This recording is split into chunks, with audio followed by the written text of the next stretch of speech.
sakit dekat. Demam pula. Tapi macam nak mancing. Tengok joran menggigil-gigil ni. Umpan dah beli. Tak pergi mancing-mancing. Dah beli umpan. Dia boleh dengar pula. Dah menyesal ke awak ni? Dah macam ni pula ada rasa nak pergi mancing lagi. Rob, dah lah berehat, Bab. Saya tak boleh rehat kalau tengok joran. Pukul pagi saya ya dah sakit dah. Tak nak mancing. Aduh. Kau tolonglah cari bomoh ke apa-apa. Tak payah bomo ni. Saya dah sediakan awak air ubat ni. Awak minum sikit-sikit. Dia cakap sampai habis awak minum tau. Banyaknya air apa Madu lebah original. Allah.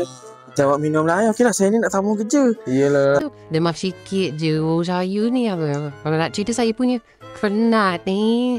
Yelah ya. Saya nak kemas je. Kalau tak silap, inilah rumahnya ni.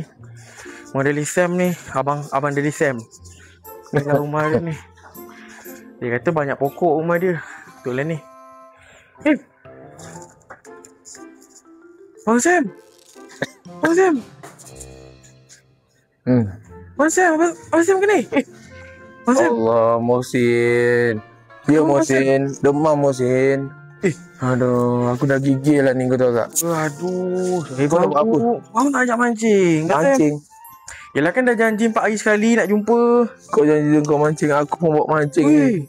Ada ni dah. Belum mancing? Ya, demam, sakit tekak. Kepala sakit. Apa ni bang? Itu madu. Bini aku buatkan satu air jug. madu? Air madu. Satu jug. Berapa banyak ekor dia pakai? Allah. Bang. Kalau boleh, saya ada pot baru ni mancing. Pot baru? Lepas tu, umpan dah cari. Dah beli dah. Umpan dah ada.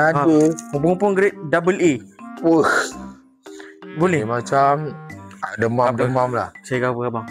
Boleh. Slow-slow. Demam ni. Boleh ke demam ni? Kalau mancing, demam pun aku kebar. Boleh? Boleh. Boleh ni, boleh. Dia tak boleh ke, Mat? Sama tadi abang pun suruh macam ni. Boleh, tapi boleh. Malam bini aku garang, Mat, kalau dia tahu aku dia ni. Lawan. Pancing ni pasal Yelah. Aduh. Sakit pula aku, Mat. Aduh. Macam mana nak jalan? Naik kereta nak? Naik kereta boleh? Naik kereta. Naik kereta lah, cepat sikit. Sekejap saya ambil kereta tu. Ada kereta tu. Yelah. Jom. Mat, aku ingat kereta hitam tu kita ni kau bawa. Boleh bang. Macam mana, Mat? Boleh. Dia bina abang tu ni. Aduh, Mat. Baik-baik, Mat. Ini kalau jatuh ni, betul-betul hospital aku duduk, Mat. Mat, selalu sikit, Mat. Ya Allah.